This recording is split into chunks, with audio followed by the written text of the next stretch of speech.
Hey, you there! Thank you for watching, and welcome to Forge Lines Forever. Today, I have a 5v5 custom match here on the most amazing Noxus map generator. So let's go ahead and introduce our teams and our players. Starting off with Team 1 in the Northwest, and ending with Team 2 in the Southeast. Starting off with Team 1, let's go Northeastern player here. We have in Stitch Blue, it is Dante85 playing as a UEF. He is a 1200 to his southwest. We have in Amethyst Purple, it is Fong. He is a 1900 playing as an Aeon. To his southwest, we have in Imperial Gray, it is Arima playing as a Seraphim. He is a 2100, the highest rated player on Team 1 and in the game overall. And next door to him in Emerald Green, it is Cybeltron playing as a Seraphim as a 1300. And rounding out Team 1's lineup in the regular slot here, at least you would assume so, being not far back, it is Valancolos. He is a Cybran. He is a 1300. So for Team 1 side of the map, they have one of each of the faction with a second Seraphim. Starting off with Team 2's Northeastern player, we have in Cherry Crimson, it is Sex Kovator. I think I'm saying his name right. He is a Seraphim. He is an 1100. To his southwest, we have in Glow in the Dark Green, it is Limes. He is a Seraphim. He is a 2000 rated player, the highest rated player on Team 2. Next door to him in Barbie Pink, it is Katawunga with a W. He is a UEF as an 1800. And his teammate to his southwest, it is Katawunga with 2 V's. He is a UEF in forest green, best color and faction combination. He is a 1500. And rounding out Team 2's lineup in the southeastern corner for Team 2 in the regarded slot, it is Babel playing as an Aeon and Pac-Man Yellow as a 1300. So for Team 2 side of the map, they have 2 UEF, 2 Seraphim, 1 Aeon, no Cybran Tech for Team 2, but they have an additional UEF. Taking a look at the map in terms of the reclaim opportunities for Team 1 and Team 2, currently sitting at 73,000 mass, and that makes math at least a little bit easier, being 10 players in the game. It is 7.3k mass per player, a hefty amount of mass on the map. Apparently somebody's downloading something at this point, and there's a large clumpage of them everywhere. There is actually a pretty decent sized one in the west and in the east. Looks like about a 5,000-ish clump. So a huge amount of mass to group up and take, as well as a lot of thousands, not 1800, but 800s, 900s, 700s, 2000.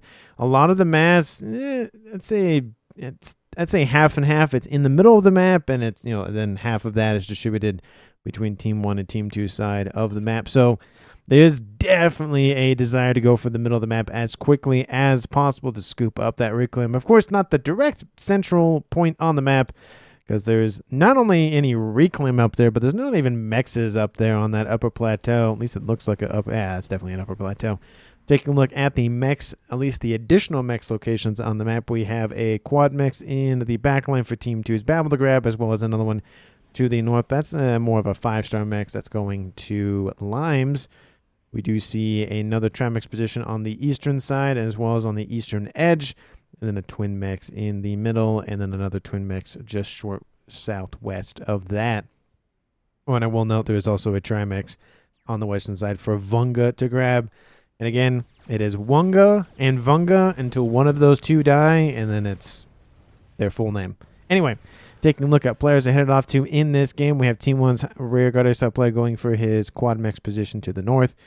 We have a little bit of movement from Babel. It looks like he's actually going to go to the west side of the map to help assist with reclaim efforts. It looks like Team 1's going to grab the western side of the reclaim pretty easily. Same thing for Team 2, so really no issues with grabbing it one way or the other.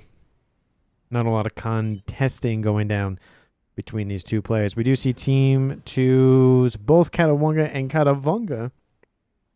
Vunga, we see a little bit of movement, and I would not be surprised to see Wunga push west as well. Northeastern corner, we have movement outbound from Fong and from Dante, and Team 2's Sex Kovator, I think I'm saying his name right, and Limes are pushing into the northeast. So 2v2, 2v3 maybe in the southwest, and no real movement to the middle as of right now.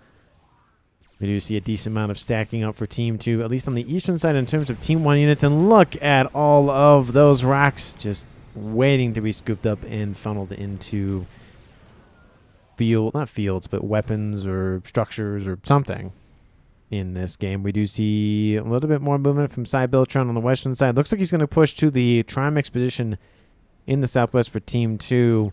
I don't know how much that's going to really succeed. Actually, he goes for this Trimex position to the west that Team 2's Babel has actually grabbed. So denying that little bit of expansion for Team 1. We do see another Trimex position in the northeast that hasn't been grabbed as of yet. That would be under Sexcovator's purview to go after that sooner rather than later. But he's sending his forces northward to probably grab this one, and then probably double back to grab that one over there. We see a little bit of unit v unit action here in the middle between, I think that's the ones from Limes and the ones from Fong. A little bit of a valley situation here. The middle of the map is kind of just, there's no real definitive lane in the middle of the map. There's a lot of just branching off points. Kind of the same thing could be said about the east and the west, but for the most part, there is a somewhat definitive, this is the top, this is the bot, and mid is kind of just the jungle at this point. We do see some reinforcements a little bit out of the range of defensible positions here for the Trimex position in the west, but we do see a T1 PD, and I think Team 1's comm of Cybeltron will deal with that quite nicely. He'll at least try to cut off the reinforcements for Vunga at a minimum. I hear some bombers raining in some, bombs from somewhere. We'll see whether they end up going in range. Has been started for Fong in the east. First upgrade has been started of the game. A little late in the game, I would imagine, at almost 7.5 minutes. So, I would say a little bit late at least, but I do understand, again, players are focusing probably more on eco. Team 1 at 260, Team 2 at 290. And again, they reclaim 33 to 30. So, a little bit in favor for Team 2 overall, but again, nothing that Team 1 can't easily claw back from. Sensor package started on board. Fong's calm now. He wants to get a little bit of more readout on that northeastern side. It is a full 20 by 20 map, so the percentage that the sensor package will cover will be the least that it will be in the game, because the smaller the map, the bigger the percentage essentially. Gun started in the west for Team 2's Katawunga. And we do see that now Babel has now essentially passed the frontline base of Katawunga and is moving in to assist operations over there. Team 1 Cybeltron kicking at Babel from this Trimex position expansion, and he'll claim that for himself and for his team for now, as his opponent of Vunga going for that gun upgrade. Sensor is done. Team 2's Sexcovator is all by his lonesome in the northeastern side of the map. He's going after the tinfoil Auroras. Of course, they have a little bit of a range advantage on him, and he's not terribly... It's just not a good position to be all on your lonesome. There's not a lot of Team 1 forces to be super concerning, especially with another comm to assist as well. Looks like he's noticed that and started to fall back. Couple of Furfurs firing at him. That's never fun. Lime still focusing on scooping up a reclaim. Attack missile started on board. Vunga's comm in the southwest. Lovely to see that. Maybe Billy Nuke really early. Maybe. Ooh, maybe not. But at least missile at a minimum. Gun starter for Arima on the western side. And some units down. Now the middle from Limes going counterclockwise, grabbing that but dual mech, twin mech position for Team 1. Actually, it's being shared currently, which it's not going to be shared for very long because both those mechs will be eliminated. A little bit of forces have landed on the upper plateau. Again, it's not going to affect too much of the land combat for now, but putting a radar system up there at a minimum would definitely be beneficial for Team 1. And Lime's coming into cover for Team 2. Sexcovator is going for a gun upgrade to deal with all of the incoming Furfur and Aurora spam. Not a lot of reinforcements inbound here for Fong. He's just pushing back Team 2 at a minimum, but not doing a whole lot of aggressive pushing. Gun started for Wunga on the western side, and bombers inbound, eating away at the hit points for Cybeltron, which it's not really going to do a whole lot because he'll probably regen those by the time he encounters another unit here shortly, if he ends up encountering them at some point. Gun is done for Arima. No other upgrades started for him. And everybody is still alive past 10 minutes, so we'll see if they make it past 20 minutes. Gun half done here for Team 2's Katawunga. Almost done for Team 2's Katawunga. And T2 started for Arima in the west. Looks like Team 1's Villancolos? I want to say Villancolos, I think is probably not how you pronounce it. But anyway, he has T3 air online. So we're getting his air nice and expanded upon quite nicely. A couple of Ilshis have been landed up on the upper plateau and now wipe out Team 1's facilities and units up there. Actually, the facility is still not entirely wiped out yet, but they will be momentarily. Transports dropping off units here for Team 1's Fong, going after essentially the same situation for Team 2. Bombers are en route, but I don't think they're going to last much longer. One more would have been enough because each bomb did 250, and that would have been enough to kill off the remaining 2 tanks. T2 now almost done for Vunga on the western. Sorry, Vunga on the western side. I have to make sure I actually say his name correctly because, of course, there has to be 2 of them very similarly spelled and look like they look very similar. It's just a tiny bit of a difference between the 2 words. Another set of Ilshis are going to get shot down. They're not going to get out of there. That's unfortunate. I think those are the ones that actually were dropped off initially. And those units here for Team 1 are dropped off up there as well. Another set of units are going to be denied for Team 2. Lots of transports being shot at by interceptors for both of those teams. A little bit of an air fight ensues, but again, nothing really damaging one way or the other for the stack of ASFs for both teams. A couple of units down from Arima getting pushed back by Babel and kind of Vunga's commander. Babel just kind of on looking while Vunga does a little bit more of the shooting. He does have T2 missile and gun on board. So we should maybe see Billy Nuke, maybe not. We do see movement now outbound from Cybeltron going in around the southern side. T1 PD is not going to be enough to hold out this position here for Vunga, and maybe he'll have to fall back. He has T3 land and T2 air online. So getting gunships and Percy's, I would imagine, online here shortly. Strap bomber over the top for Team 1's air player, Villain. Maybe I'll just say Villain. Somebody will probably correct me in the comments. Air strat pointed out by Limes. ASF is trying to get in behind it. ASF's trying to counter for it. Ooh, it's about half dead. Will it drop a bomb? No. Yes, it will. Goes for a T2 max. Sorry, T2 PGen. Grabs the T2 PGen. Doesn't kill off all of the engineers, but kills off a hefty amount of them. A little bit of mass to be able to compensate for the lack in power. So, was it the best strat bomber? No. Was it better than it could have been if it was killed 2 seconds before that? Absolutely. So you take what you can get, essentially. Fong pushing in on the eastern side. Team 2 has fallen back. The Trimax position still has not been grabbed up here. Oh, it looks like it has been denied at some point, but man, it just seems like that thing is never online. We do see that Team 2 was able to thwart the invaders from Team 1. And we have Katawanga pushing in all by his lonesome against... Oh, he's going to fall back. He's like, yeah, it's probably not a good idea.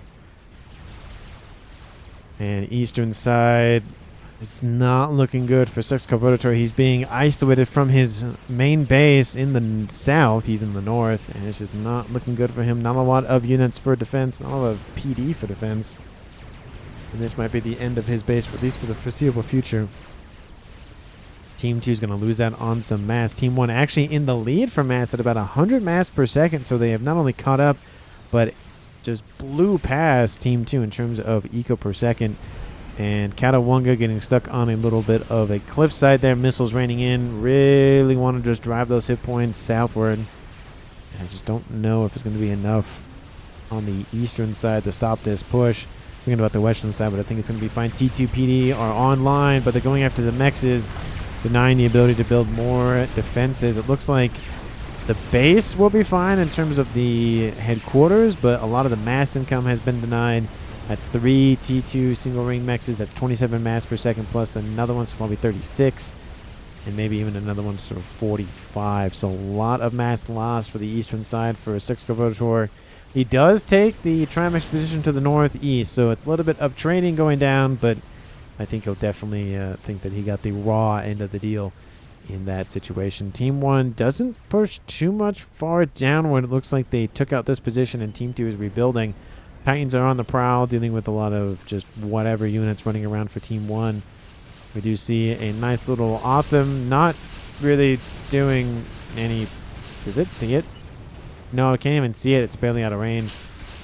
And it's killed off 4,000 mass. More Titans are inbound to help expedite the kill on that Otham. And It will die. It looks like a gunship. It's like, hey, I want a piece of the action. It's like, no, the Titans deserve the kill. That they did like 95%, 98% of the work. No. Notha's inbound for Team 1. Take out a Mex. Take out another Mex. And I don't think they make it home, but they did take out 18 mass a second nonetheless. So Team 2 just being hit hard in the wallet here, especially on the eastern side. The western side's not terribly, dealing with any sort of big issues, but the eastern half is just being pummeled. There is a group of forces to the north being led by Excavator's commander himself. There are a couple of Ilshi supports inbound from his team of Limes, but besides that, I don't know if this is going to be worth it or not. Nano has been started on board his commander, and we'll see how fast he can build that. Again, there's not a lot of pressure for Team 1 yet. He's at 10%, so he has to do this 9 more times. And once he's done with that, they'll have Nano, and he'll probably have a little bit more staying power. We do have a couple of Autumns being dropped off, maybe handed over to Team 2's player. No, he's going to drop him off right in this base. There's T2PD being built right in front. Oh, that's not a great placement. Oh, there's Riptides and a whole bunch of stuff. The comm of Dante is hanging out. One of the actually, I didn't even say that one of the Optimus was dead by the time all 4 of them were dead, so that didn't really work out for Team 2. Unfortunate, but you got to make an attempt nonetheless. At least Team 2 is now aware of the PD line that's being built up there. Regen Ore has been started for Cybeltron in the west. I would agree. There's not a lot of units nearby. I feel like Nano would be better, but maybe he's going to move to the front line and assist the forces of Arima. And again, it is a dangerous thing later in the game you go for this upgrade that you could easily be sniped, especially if you're in the water. Good luck staying in there long term, because torpedoes will rip those hit points apart even if you have advanced Nano on board. We've seen it plenty of times on this channel. Katawunga and Katawunga underneath the same shield. It's the 2 cats. I think I might say that from now on. The 2 cats over here hanging out underneath one of the cats' base. We have some Percy's inbound, and we have the ASFs sitting there. I don't think that's the best place for them, but in lieu of a different place, I mean, probably maybe like right here would be a little bit better, just because the last thing you want is for whatever to land on top of them or land near them and wipe it out. Or just walk up and say, hey, missile outbound, shield started for Wunga on that western side. I don't know where the missile is going. Maybe T2 Mex. That's kind of the vector I see. Yeah, it looks like it is going to be the target. We have tons of Optims being landed on both sides, just fighting over the nothing that is this upper plateau. It has nothing to offer for either team. No Mexes, no reclaim. I mean, again, there's reclaim now, but not the point. There's a very small section of the map is being taken up by that. Maybe in an argument could be made that you could put T2 artillery on the edges and maybe attack this base for Wunga. And maybe the base, of course, over here. But I don't think it's that vital. And yeah, it'd be great to put the Omni sensor in the middle of the map to get maximum coverage. But still, I just don't think it's that worth it. It's better off to stack up or even try to just go after Mexes or something else. Advanced Nano started for Excavator in the north. He has... Ooh, he has the splash. That's... I think everybody kind of sees what I'm thinking maybe. And if for those who don't, once he has Nano on board, advanced Nano at least, he's going to charge in that base and most likely just target Dante and kill him. Even if he dies himself, he's going to go out in a blaze of glory and probably will get a kill for it. So that is going to be something to watch. T3 almost done here for Villain in the north. And tons of T1 PD emplacements ringed around with some wall sections on that western side. Really investing a lot of stuff into that T2 facility. It's upgrading actually the T3, so that actually makes a lot more sense. He's making drops here. It says Arima. It's going to be his refueling base or something up there. We do see the Optim stacking up. Team 1 getting some land facilities spammed up for reclaim purposes. And I'm assuming AA. The attack in the west emerges, and the attack in the northeast emerges as well. They go for Excavator's commander, who is now done with his advanced Nano upgrade. He's sitting at 46,900 hit points. And I'm going to split things because things are popping up in the southwest as well. Let's go, go, go, go, go. Over here to the west, we have Karawunga, Gun, T2, and Shield on board, 2-star vet. We have Gun, Missile, and T2, 5-star vet for his teammate of Vunga. And that comm of Wunga is going to lead that army. We do see Team 1's Arima was here initially. Looks like he's fallen back to base. We do see Cybeltron falling back as well. So Team 2 is going to have a little bit of advancement forward in the western side. And that momentum also shifting in Team 2's direction for the north. Dante going for a Fat Boy, and it may or may not finish before Sexcrofotator gets there. And I think this just prompted him to attack. At some point, he was going to go for it, but now he's like, I might as well now. He doesn't have a lot of stuff defending himself. We do see that he's also at 5-star vet, so 50,000, 250 hit points, and of course, regenerating at 250 per second. So lots of firepower on board. I think I'm going to split things just for, or unsplit things for a moment. We have ASFs inbound, I guess, to cover some sort of bombing operation for Team 1 in the north. ASFs not as numerous for Team 2. I can just tell by the ball of ASFs. And Sexcrofotator being shot at by now Ravagers. He's, can't gain a huge chunk in hit points from a veterancy, but he's sitting at 50,000 to start with, which is a chunk to sit at. But look at how much damage he's doing per shot here. He's already down into the yellow. Needs to take out the other Perseus, though, and, of course, the Ravagers, all of the Triads, all of the everything here.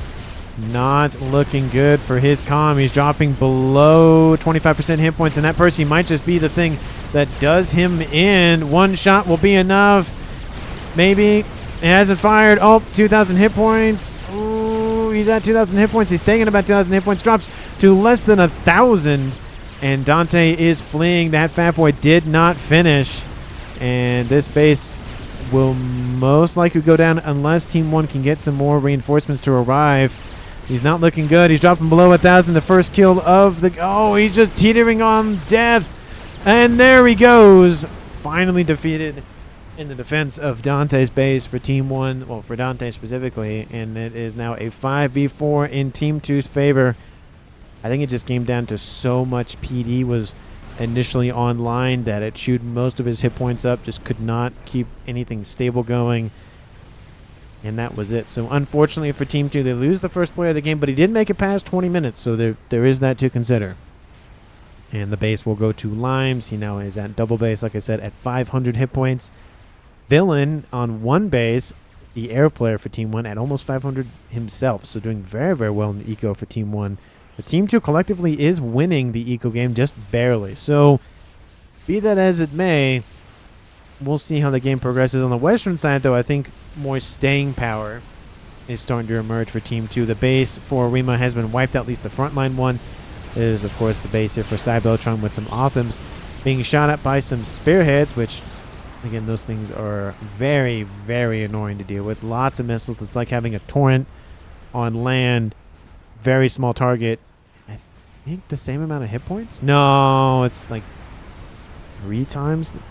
I think the torrent is 4. Is it 4,000 or 8? I think it's 8. So 4 times the hit points for the torrent, but those spearheads are a lot easier to make, and they don't require water to function. North side, we have Fong being shot at not only by the Authors, but by the laser tanks. It looks like he's actually... Nope, there's still one there.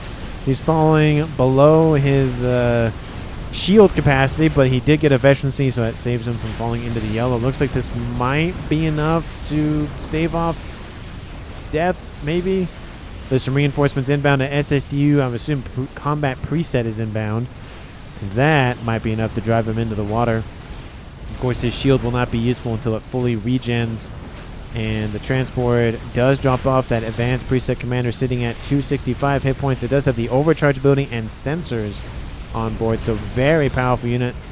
And there is a bug. Team 1's villain has a bug online. That is news to me. Airfight will occur over top of the bug. And a couple maybe shots from those ASF will go into the bug. We'll see SACU. Where did you go? Oh, you're right there. And the ASFs for Team 2 aren't moving that much for Babel. We have some restorers inbound to help out with some AA, at least a little bit. And their missiles are raining into the bug. Probably not the best idea. It looks like it's about net even for both teams. And even if one team or the other wins by not even a squadron, it's not going to matter that much. At this point in the game, that's not enough to really worry about one way or the other. The bug will flee. And it looks like Fong will stay out of the water, and his shield does regen, so now he's able to use 8,000 more hit points. SACU in the middle for Team 2, once again going after the PD emplacements and defenses for Team 1 up here. Lots of mass being sunk into this position for both teams. I'd say maybe more for Team 1, but this is a nice staging facility. You know, I can't deny that. Nice place to put an Omni, nice place to put air staging facilities, to put AA, artillery, missile. Like, there's a whole bunch of stuff you could do with it. The problem is how much mass do you have to spend to get there, and is it worth it to spend that mass is the situation there. The SACU not looking too good. Does get some veterancy, though, but doesn't stave off debt. Oh, needs one or more overcharge. There's that one, but I don't think it's going to be enough to save his life. Western side, Yothother and Bug moving in. The first Yothother has been eliminated. An explosion somewhere. That's the SACU blowing up. I thought that was a comm. I knew that was going to blow up, but just, I don't know, I just have that like, explosion kind of thing. Katawunga dealing with an inbound chicken.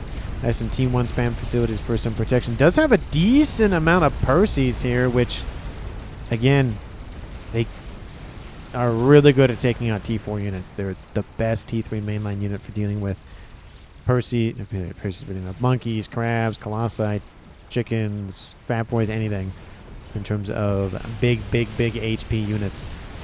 We do see a couple of gunships online for Wunga, assisting in his way with air, at least in terms of that. A couple of SACUs hanging out, having some fun, expanding out the air grid. I would assume for gunships. No, it looks like ASFs as well, so helping out his air player. Getting the numbers all go up. Number go up good. Number go down bad. Chicken is inbound. Here shortly we see some fire with the mini-map kind of in the way. Wunga being shot at by said Bug. The Bug's hit points have been dropped to about 50%. Where the ASS for Team 2. This could be a kill for Team 1. Oh, the ASFs need to be sent in right now. He drops into the red, sub 3,000, sub 2,000, sub 1,000, and there he goes. He is eliminated. ASF's a little late to the party there, and Team 2 will lose another player at 31 minutes, and that Bug is still alive, and I don't know where those Percy's are going, but they're going somewhere. Vunga, or Katavunga would be the inheritor of that base. As my nose continuously twitches because it wants to sneeze, but I don't want to sneeze, but it wants to sneeze. Anyway, to the northeast, Fong being surrounded once again. Similar situation he found himself in earlier. And it looks like he will. Yep, there he goes. I was going to say, wow, it looks like he's going to just be focused down and killed off, and that's exactly what happened. Limes gets a counter kill for his team. It's now a 4v3. Still in Team 1's favor, but hey, at least it's better than 5v3. And looks like the Othams are going to hide underneath the surface of the water, maybe. And that Colossus will get up to 1-star vet. Fat Boy on the eastern side. Gunship stacking up over here for whatever reason that they're doing that. Do we have a possible any big ticket item so far? Another Bug. It did get a kill, to be fair, but I don't know. I don't know if that's really worth all the mass. Another chicken. Pigeon. Is that a nuke? Hey! I was going to say that kind of looks like a nuke, and it's a nuke. Has been started by Sabotron in the west. And nothing else big ticket item-y as of yet for Team 2. No. Yeah, that looks like that's going to be it so far. So possible nuke. Not possible nuke, but nuke is going to be finished here shortly. And then will be fired probably soonly? Something like that. Team 2 again at 3 players left, that being Katavunga with 2 Vs, Limes, and Babel. Team 1 has lost only Fong. That leaves Dante, Cybeltron, Arima, and Villain Kolos. Again, I don't know if I'm saying his name right, but hey, 32 minutes in. Hopefully it's not too bad. Anyway, in terms of eco, Team 2 at 2,000 mass, Team 1 1.8k, and total mass accrued 1.87 million to 1.79. So about 100-ish. 100-ish K in favor for Team 2, but nothing terribly. Again, trend line, of course, is concerning at a minimum, but I think for the most part it's about dead even. The map control, a little bit in favor for Team 2, but not a terrible amount. I'd say more of a 51-49 kind of situation, especially with the central of the point of the map being controlled by Team 1. Let me know down in the comments who you would pick for MVP and for who's going to win this game at this time. Thank you so much for watching, for just the entire video. I really do appreciate it. My body's still recovering from doing that night shift. My sleep schedule has been just crazy. So apologies. I'm still trying to get back to a normal schedule, so my brain is not firing on all cylinders maybe it doesn't fire on all cylinders normally. Anyways, but you get my point. Thank you so much for watching. I really do appreciate it.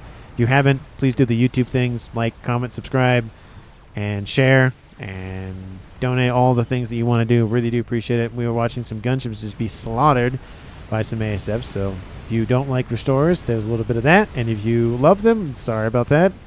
FAF boy on the western side for Team 2's Vunga. We have a couple of T2 artillery emplacements.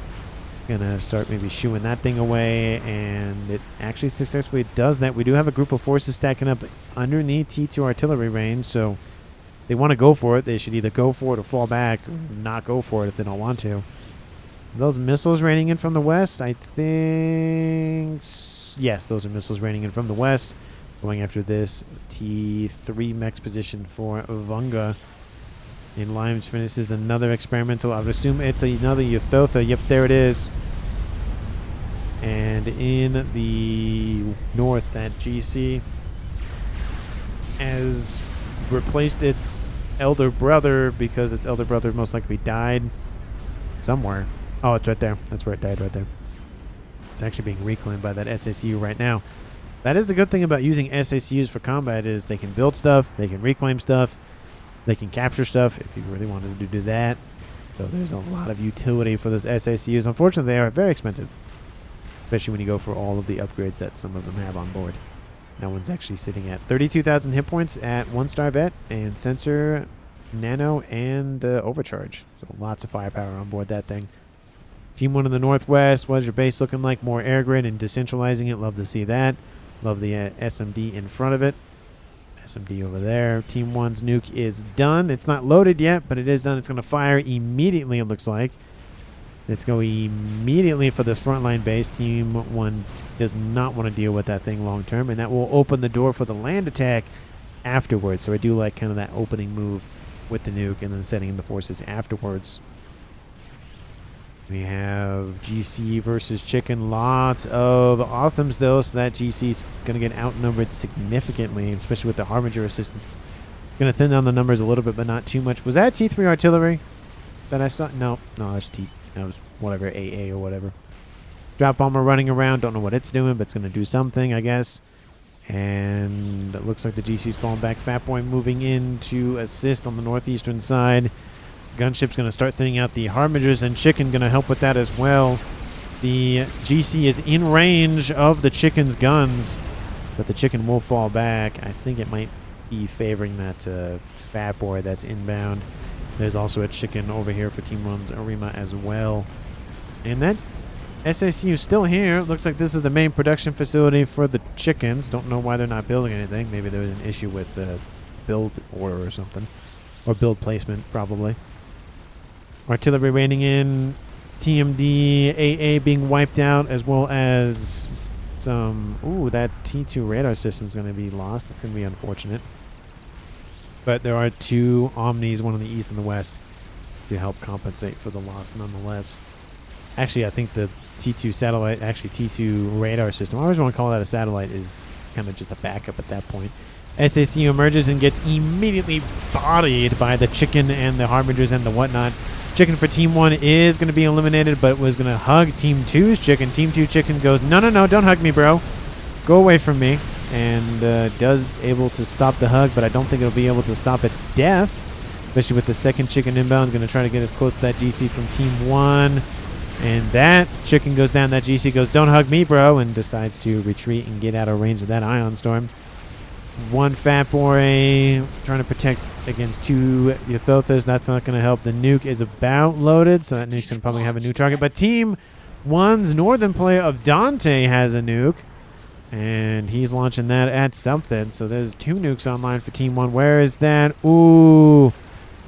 Oh, it is loaded, so that's good. But he had to take the attempt nonetheless. SACUs, flee, flee, flee, scatter. Oh, well, they're not scattering. They're just migrating to this behemoth of a game ender, which is the Mavor, at already 12-something% done. That is going to change the landscape considerably. And we have the spotter for Team 2 as well, the Novak satellite. So it's going to be a nice little sniper arrangement between that thing of Team 2's Vunga and it's himself, because he has both pieces. Anyway, Nuke is inbound. Nuke is going to get shot down. No fanfare really there. Just it does the thing that it says it's going to do. Team 1 probably will see the satellite at some point. Team 1 has the nuke over here and over there. So 2 nukes. They're not near each other, which is really good for Team 1, bad for Team 2. And more air grid for Arima. Looks like he's noticing the huge amount of focus that Team 2 is putting into here, at least for 2 of the 3 remaining players. But that Mavor is now closing in on 40%. Not 40%, sorry, 50%. And that's not good for Team 1. And you're dead like a fool, so Dante stop this reclaim fast. Naval nukes? No naval nukes for Team 1. Especially because these are Seraphim, so they have to go for the battleship and then build the... for T3 headquarters and then go for battleship. To go for naval nukes. Strategic launch. Nuke is outbound from the western side now. It's inbound for that base. But that base will be eliminated. Looks like it was kind of already on its dying breath anyways. There are some forces stacked up here, so they may clip some of those Perseus. But it was already being shot at by artillery and everything else, so really it's just kind of a, hey, we're going to kill you off anyways, so we'll just make the death quick. Strap bombers on the eastern side going after the GC. A little bit of friendly fire there, but they take out a chunk of those hit points anyways. And that might be enough. More strap bombers inbound. Actually, some of them miss. Oh, they almost get it.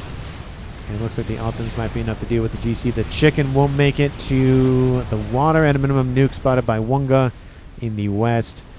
And we'll see what else goes on. There goes the nuke. I missed it. Kaboom! Wipes that out. And Team 2 is forced to fall back. The game ender is now actually stopped building an SM. Oh, I see. Just in case a nuke slips on by. Definitely a good thing to do. Just load that SMD. You're still building the Mavor, but load it and then get back to it. Make sure you get a shield or 80 around that thing. Othams invading the little bit of pond here. The Othams have torpedoes on board and a couple of transports dropping off units for assistance, but some of them get way wiped out before they have a chance to do anything. We have T2 torp launchers here trying to do what they can. They also have torp defense on board, so they're not just offensive defenses. They're defensive defenses. If that's a thing you can actually call them. Defensive defenses and offensive offenses. However that makes sense. It made sense to me. And I think it made sense to at least 1 or 2 of you. What are those guys doing down there? Don't know what they're doing. Looks like they're trying to get to somewhere. SACU blows up somewhere, I would assume. Yep, over here to the north. Killed out by a couple of GCs. And the Othams now emerge from the water. Now they're going to the middle. They'll probably head westward to go for the chicken producing facilities for Arima. Fat Boys pushing in on the Yothothas to the north, at least of their position. And looks like they're not pushing in. They're just saying, go away. Stay away. And I think the Yothothas are obliging with that. Couple of spy planes trying to get a readout what Team 2 is up to. Team 2 says no. Artillery is done, speaking of which. So we have 1 T3 artillery done for Limes. And we have, of course, the game ender done, almost done. It's in the green. And that SMD is almost loaded. What are the... Oh, they're just stacking up for... Just say, hey, put the waypoint there for movement, essentially. And 1 GC is dead to the north. There's a Yothoth still alive. Lots of Othams. The Othams will be wiped out, I think, by these other 2 GCs. And then there'll be a Yothoth versus, I think, GC. It looks like the first GC, second GC, third, whatever the GCs, targeting that experimental. We do see the SACU is actually being the focus of some of that firepower. And it gets a rank and veterancy to save off that just a tiny bit longer. Yothoth is in range with its Ion Storm, so even if it dies... It will most likely kill it off, and the Optim's coming. Strap Bomber's inbound as well. It's saying, no, no, no, no, no. We're going to go out this hugging, essentially. A little bit of AoE damage down to the Euthotha, and 2 Euthothas from the water. So that GC somehow not dead. He's essentially just teabagging or doing something with that movement on that chicken. And Ion Storm activates. Actually wipes out the GC and its martyrdom. Mavor is done. I repeat, the experimental overcompensator of the UEF is done. And the nuke is inbound to the east. Where is it going? I don't know. I don't see the flight. Oh, I see the flight plan now. It just ends. I can't see the... Oh, it goes right here. Right here? Yeah, it's right there. Yeah. It does wipe out a defensive position for Team 2. Ooh. The thing it might do is wipe out a bunch of ASFs. Oh, no. Oh, how many ASFs are dead? About a squadron. Kaboom. Perfect nuke. And it does a little bit of damage to the air. Not as much as you would hope for. But, hey, a little bit is better than none. But the Game Ender, the Mavor, my favorite one. And actually, you know what? I think the YOLO is probably my favorite at the end of the day. Just because, why not? And he's admiring his creation. That's probably a good thumbnail. Trying to get a nice little look at it. Yeah, some of you would probably say you could just do this later. I'm like, but why? I could do it right now. But hey, I think I'll do it later. Anyway, I just like looking at the game enders and whatnot close. Here comes the nuke. Kaboom! Wipes out a chunk of units for Team 2. So there is that. I think that's where the FAP Warriors were sitting for a while. I think they got took out. Yeah, I think those are the FAP Warriors. That's unfortunate for Team 2, but their Mavor is done. And the secondary air grid is gone. Oh, Arima's taking a hit, getting some shields online. Ooh, that's not good. Ooh, that shot rains. Another shield comes online. And he's got to move. He's got to move. That Mavor is firing at full capacity, at least in terms of its fire rate. Ooh, and here it comes. Another shot is inbound. Takes out some of the emitters as well, or the generators as well, I should say. And that, ooh, a little bit to the left there. Not looking good. Gots to move. Yeah, it's not good for Arima. He's on the move now, getting underneath more shield coverage. On the eastern side, Team 1's ASF's doing whatever they're doing up there. And not a lot of other things on the ground for Team 1's Dante. Just some Perseus and looks like a couple of Riptides and whatnot. We have spam facilities for Villain Kolos over here for whatever strange reason. And Nuke is being loaded over there. Nuke is being loaded over here. And nothing big on the cards for Team 1 as of yet. If they don't get something started soon, that might be the end of the game for Team 1. Mavor Lands takes out a Mex. Arima being hit up by a laser. That's never fun. Getting another shield emplacement online very quickly. Shield immediately gets depleted by the Mavor shot. Says no soup for you, no shields for you. Tries to get more online as quickly as possible. Looks like the Mavor is actually switching targets. Oh, and that's going to be a greatly placed Mavor shot for Team 2. Takes out a chunk of the P-Gens. T3 air facility gets hit, and the T3 air facility gets in a direct impact. Ooh, half of the air grid is down. Team 1 has lost access to T3 air technology unless they have a secondary Cybran T3 air headquarters, which they do not. That is no more ASFs for Team 1. So if Team 2 takes the air fight and they still lose, Team 2 will still have a better time of it because they can actually produce ASFs right now. Team 1 cannot. At least the Cybran ones can't. Euthotha is gearing up. This looking a little bit dangerous here for Team 2. If they full send it, they... that's a lot of Perseus down there. They might be able to chew through most of these. But 2 of these are weakened. 2 of them are fresh off the assembly line. Was that a Mavor shot? That was a Mavor shot. What are you doing? Why are you targeting the ground, you force? Target this stuff up here. But I guess in his mind, if he deals with this imminent threat, then he doesn't have to worry about it later. I get that, but not with T3 artillery. With T2 missiles, T2 artillery, no. Another satellite, another satellite, another satellite, another satellite for Team 2's Katavunga. So it's just going to be more and more dire for Team 1. They need a big play to eliminate that thing. Satellite dealing with the remainder of the grid to the north. We have Arima. Does he have his T3 air headquarters? He does not, so not even T3 air tech for him. Oh, no, it's over. Sorry, he does have it. It's over here. But that's an Aeon one, not a Seraphim one. Does he have one over here? Does not have one over here. So it just doesn't have any sort of facility online for T3 air. For Seraphim, first chicken is down. Second chicken going to go down here shortly. Can't really fire the chicken 180 degrees behind itself. They can do like 135 or something. But those Percy's not moving in probably aren't helping anything. Ooh, that land force looking really bad for Team 2 specifically. The numbers have been thinned out considerably. Eastern side, it's just nonsense over here. It's ASF engagement. And again, that's what I'm talking about earlier. Is even if Team 2 loses it, they can build more right now. Team 1 cannot unless that facility is back up online, which it is not yet. And there's a lot of AA down here, which is, again, beneficial at a minimum. The gunships are now being targeted by Vunga's forces, and at this point, all the air-to-ground firepower is essentially being eliminated. You must attack it together, says Limes, talking about the air power. Strap bombers inbound, and looks like they're going for... Ooh, that's a grouping right there. Take out a chicken, probably take out 2 chickens. And... Oh, they're going after the ground forces, it looks like. Just say, go away. Shoo away. Go away. Is there a second artillery done? No, it's not coming online, but it's chickens is the main focus now. Now 4 chickens online once again for Team 1 on that western side. Another nuke is outbound from Team 1, I would imagine.